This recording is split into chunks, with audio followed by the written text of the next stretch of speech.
In today's video, I am going to break down some of the most important things that you need to know using regular expressions inside of JavaScript. Stay tuned.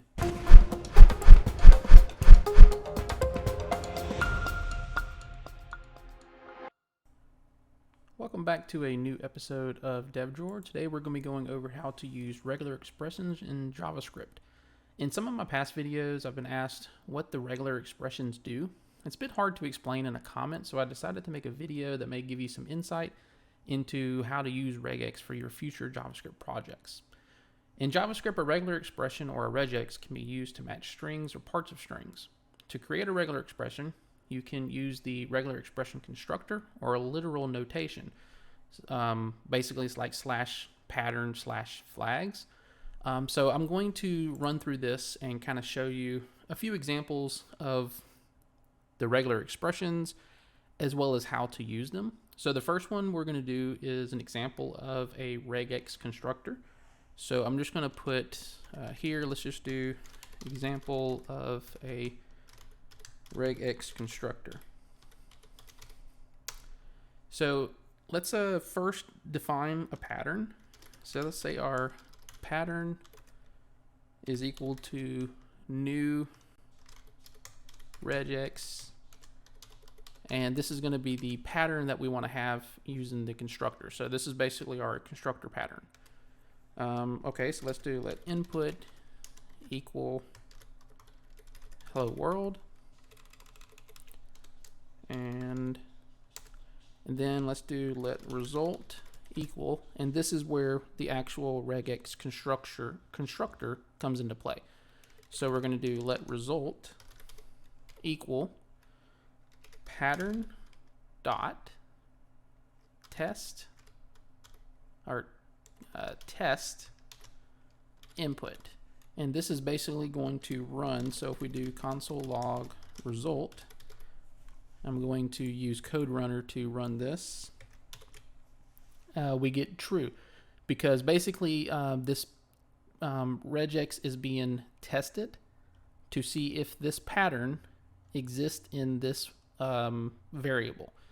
So our input variable hello world is testing to see if the word hello exists, and it's returning true for us to see here. So that's how you would use a regex constructor. So let's do another one using a literal notation. So let's say example of a literal notation. So in this, I'm just going to copy this because it's basically going to be structured the same pretty much throughout, and disregard the error messages that are happening here. I'm going to run them one at a time. If you copy this code, obviously you would have to change your variable names because you can't have them named the same, but we're going to disregard that for right now because I'm just going to select it and run it through code runner. Okay, so we're going to change our pattern here, and we're going to say that we want it to equal to hello. And we can basically do the exact same thing. So now if we take this and we run it, you can see that it still returns true because now we're using this pattern, which is the regex part of it is basically saying start here, in here. There is some more advanced versions of it, which I'll get into right now.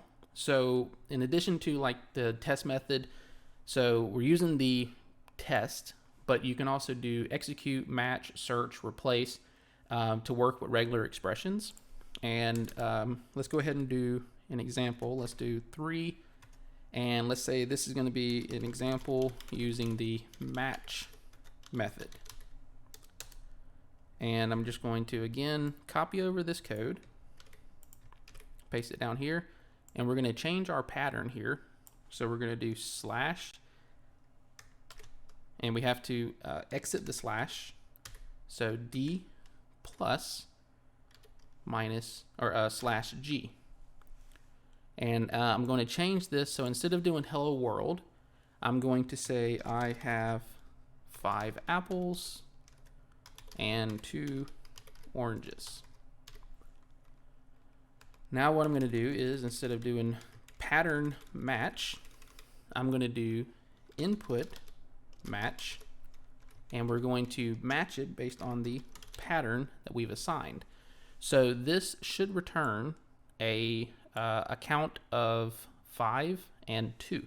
So if we run this, we can see that it is pulling out the 5 and the 2. So there's flags that can also be used with this. You can use flags to modify the behavior of the regular expression. Some common flags include G, which would be global, I, which would be case sensitive, and M, which would be multi-line, which I'll show you those as we go through. So I guess I could show you the, let's do 4. Let's do the I flag. So an example using the I flag. So in this example, I'm going to again copy over this code, and let's change this, and we're going to say, so hello, and then I. So basically, again, the I is going to make it case insensitive. So that means that it'll look for this word, whether it's uppercase, lowercase, proper case, camel case, whatever it is. So now if we change our input, we're going to say hello world, and this is going, it should still match the same thing, but we're gonna do a test again. So let's take this and copy it down.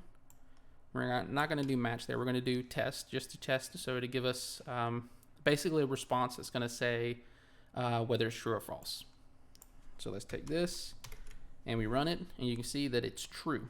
So let's say if we didn't have this O in it and it was just HELL, and we go to run it again, it's still returning true because that word exists here, whether it's uppercase, lowercase, proper case. Okay, so I've showed you 2 different methods so far. So we got test and match.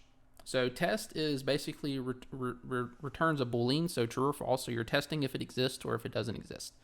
Match, however, allows you to see if something matches, and then it spits out the results based on whatever you're matching with the pattern.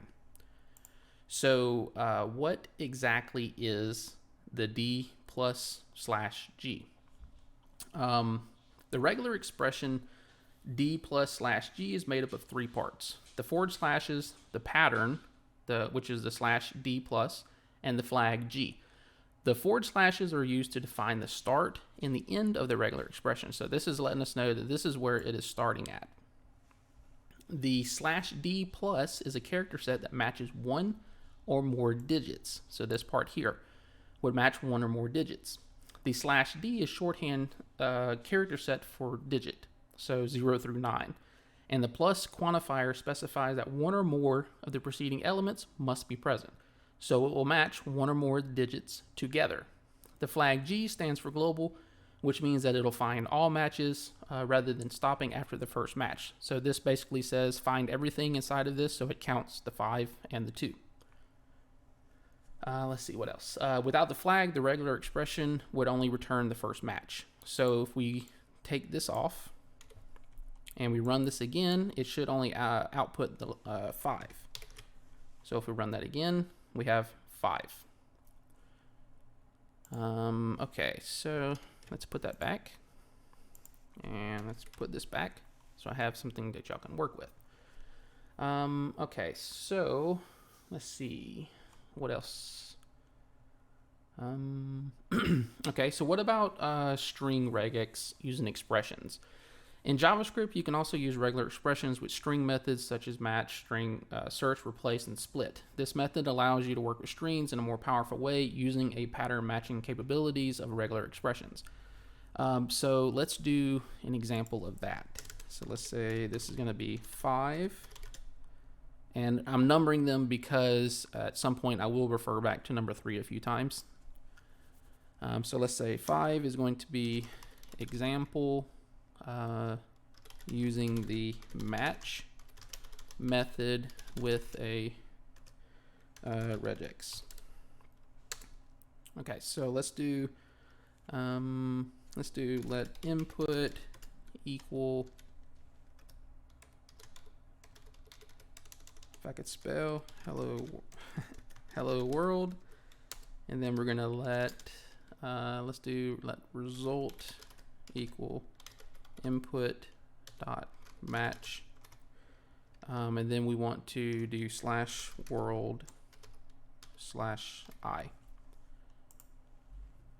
So in this example, the match method searches the input string for the first occurrence of the pattern word, pattern world, and it's case insensitive, and returns an array containing the match string. So now if we do console.log result, and then we run this code,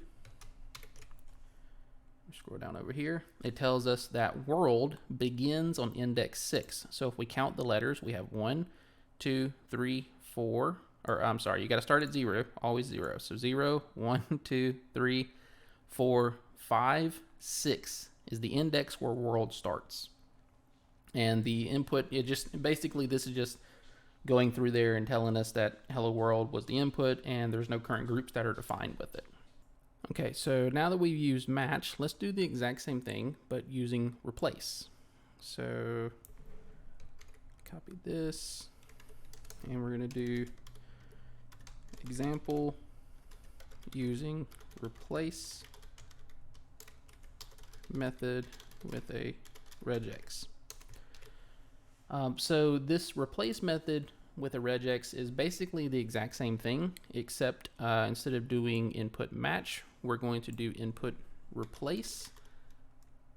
And inside of this replace, we're going to search for a string. No, we're not. Let's see what I'm going to do.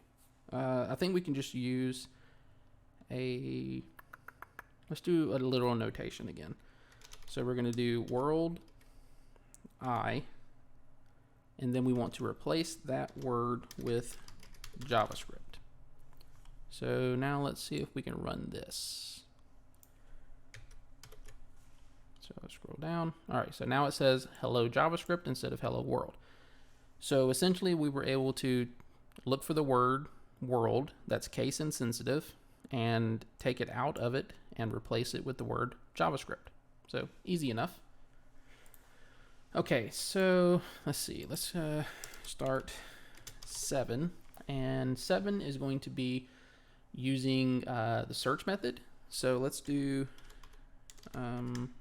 example using the search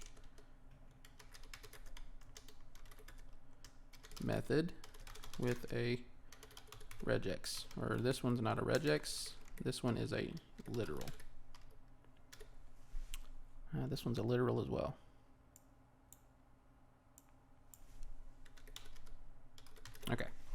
Okay, so in example 7, we're going to use the search. So I'm going to take this down here, and again we're using hello world, and we are going to search. So input search. No, we are not going to be, we're doing search. I'm losing my place in my code. Okay, so right now it's going to do an input search. So if we run this code, it should show us 6 because you got 0, 1, 2, 3, 4, 5, 6. So it should show us that it does exist on index 6. So it is telling us that this does exist, and there is, there's 6 characters in the word, 5 characters in the word, but it's in the 6th index position. So that's how you would do a search using a literal again. Okay, let's see. So in this example, the search method searches the input string for the first occurrence of this pattern word that we have here. That's case insensitive, and then returns the index. So next, let's go with a split example. So let's do 8 example using the split method, and I think this one's actually going to be with a regex. So now we're going to use basically the same thing we have up here again, and we're going to want to split out these 2 words. So we're going to do input split, and then I want to use a regex to tell it what I want it to split. So we're going to do our pattern start again, and then we're going to do s plus this time, and then our pattern end. So this is basically saying that we want to split the input string into an array of substrings using the pattern S, which is one or more white spaces as the separator. So now if we run this code and we go down, we should have an object or an array that says hello world, because those are both of the words that are contained inside of it, and they're split into their own indexes. Okay, so let's see, what else can we do? You can also pass regular expression objects to these methods instead of string representation for the pattern. So for example, you can reference how it was done in the third example. So this is when I come back to it. So we're passing in this pattern and then we're matching it. So essentially, whenever you pass in a regular expression object to the method, it will produce something that's very similar to this, and it'll knock out these as an object. So 5 and 2, because those are the numbers that it's pulling out. So I don't know if that was a good example or a bad example, but basically what I'm trying to say is you pass in a regular expression object instead of a string representation like we are here, and you can just spit it out the same way. So I think I probably noted that one twice for no reason. I think I wanted to emphasize on the use of the pattern here, but I kind of explained how to do the pattern, so I think it's okay. But yeah, anyway, let's move down to, let's do 9. Let's see, what is 9? No, I think 9 was going to be that. So let's do 9. Okay, so one thing that I've done in the past is break up parts of a URL, parts of a domain, whatever it is. So I can show you how to do that using the pattern match, and then we can kind of split it out. So I think that one would probably be the most useful, and I'll do like a quick recap over this as we go through. But you can get the domain from a string using a regular expression. You can use the match method along with the regular expression pattern that captures the domain part of the URL. So I guess let's go ahead and do an example for that. So let's do example of getting domain parts using regex. So this one is going to have a very long regular expression, but I think, let's see, it's going to have a very long regular expression. So I will write it all down, and then I will explain to you what it does after we get to that part, because it's a lot. So let's first do let input equal, I guess we can just do the devdrawer.com. And then let's just add some variables to it. None of these variables actually exist on my website, but it could be. So path query, let's say query equals value, and let's even throw in a hash tag. Okay. So whenever we're doing something, looking up specific parts of a domain, there's a big pattern that you have to do, which I'm going to copy over my code that I have and put it in here, and I will explain to you what all of that means in a second. So let's first finish this. So let's result equal input dot match, and then we're just going to pass the pattern that we created. So before I show you the end result of it, let me explain what it does. So the first part is going to be, of course, your regex start and end, and then the second character is going to be an accent character that basically matches the start of a string. This section here, let me highlight it instead of moving it. So this section here is basically going to, actually with the question mark, is basically going to match the optional HTTP or HTTPS : / protocols, and the question mark quantifier makes this group optional. Same thing with the next part. So if we go into the next part of the regular expression, This is going to match the optional username and an @ symbol, which typically comes before the domain in the URL. And then again, the question mark quantifier makes it optional. So again, you may or may not have an HTTP or an HTTPS. You may or may not have like an @ name.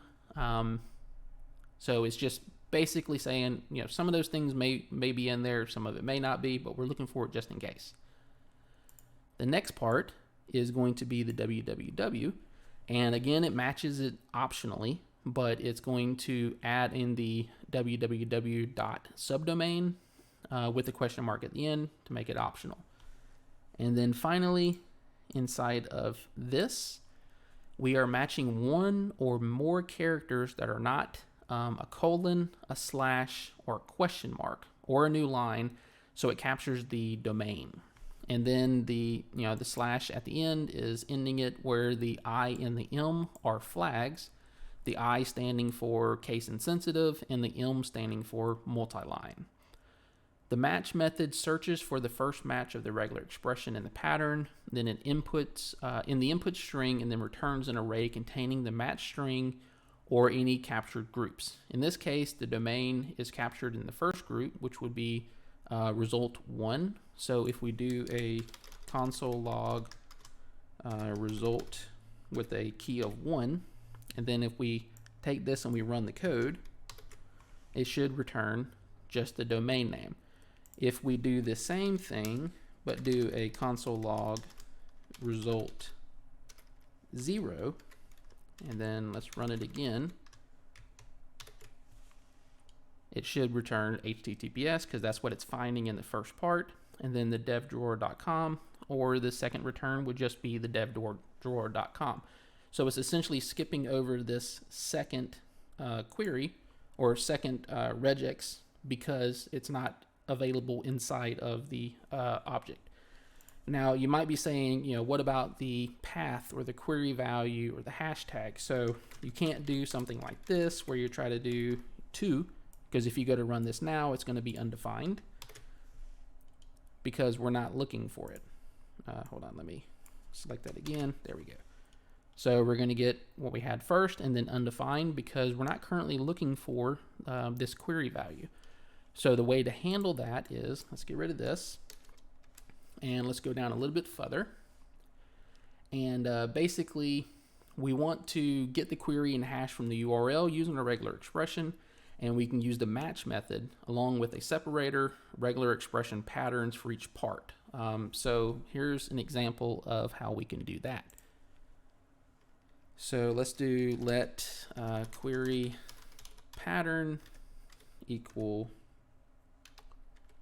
this, and then we want to search for the stuff that happens before the hash. So we just want to grab this. So we want it to be after the question mark but before the hash. And that is, I wasn't even paying attention while I was writing. So we're going to do this, and then we want the pattern itself to look for the hash sign. So we're going to add this and then the hash,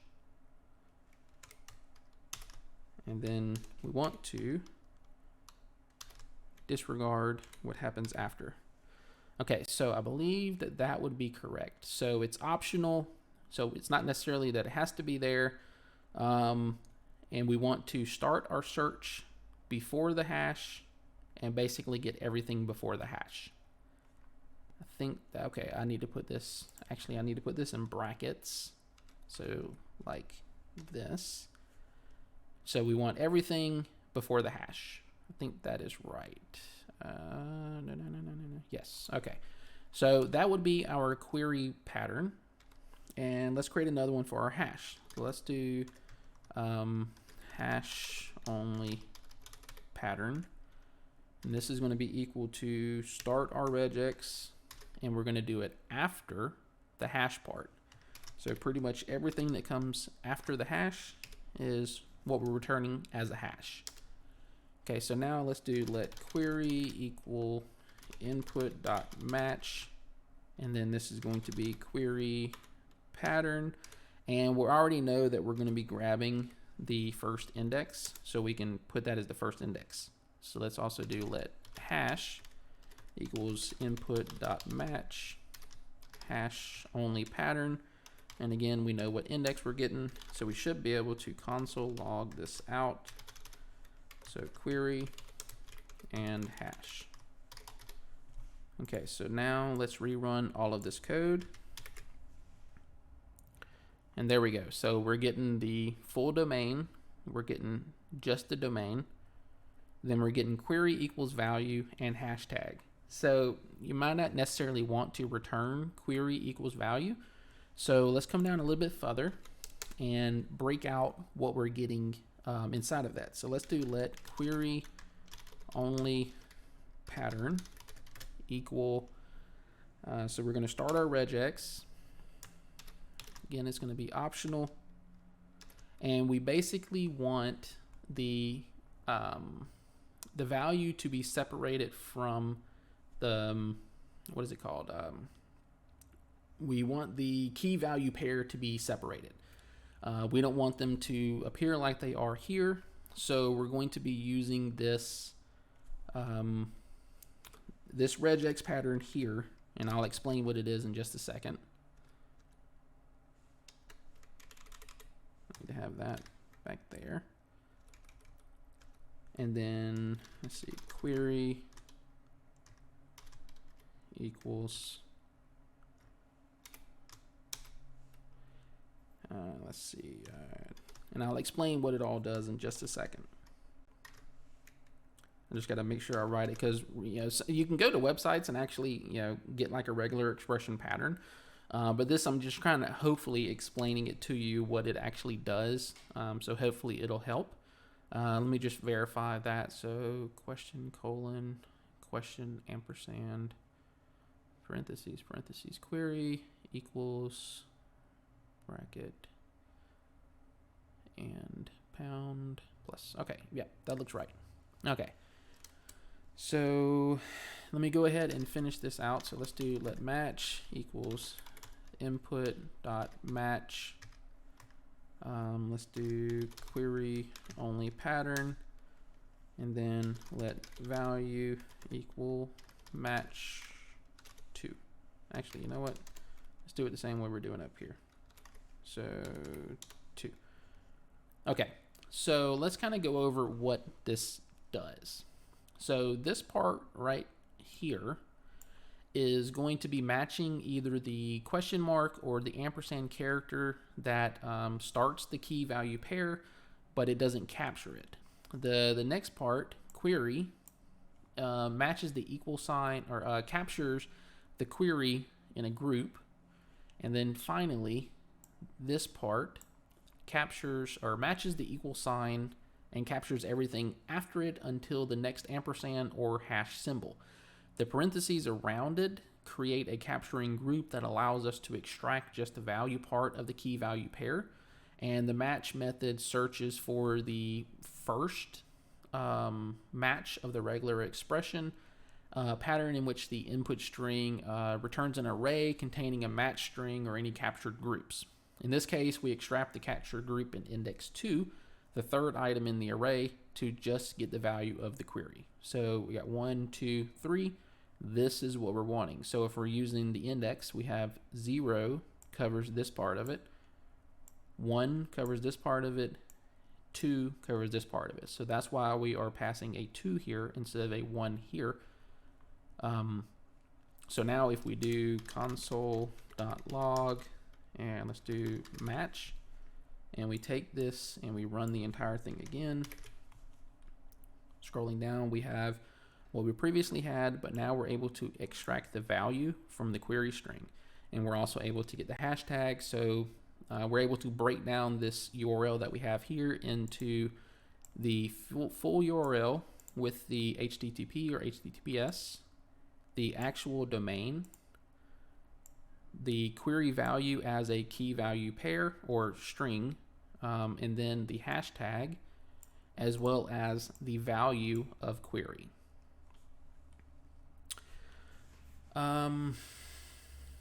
So I think that's pretty much it. I mean, hopefully I explained it. Regular expressions are a pain, but what you need to know whenever you're creating a regular expression is how you start it, how you make things optional, how you pass values to it, and also always remembering to escape your slashes. How you can make something that looks for certain characters or comes after or before certain characters. So hopefully this kind of helped you understand a little bit of where to place what you need. Keep in mind that regular expression pattern is designed to match a specific requirement. So in this case, it matches this specific URL. If we didn't have, query equals value, then, we have it optional down here, so it wouldn't pull it and it would still pull hashtag. But if you're using, you're not using query, for example, and you're using test equals value, then this wouldn't work at all because it's looking for the word query. So you have your patterns are very specific to what you're trying to do, and it may not work for all types of URLs, or it may not work for all types of query hash strings. And it may require some additional tweaking on your side for additional patterns to match the other formats, but hopefully this will kind of give you a good idea of how you can break it up into what you're looking for. So with that in mind, hopefully this video helped you understand regular expressions in JavaScript.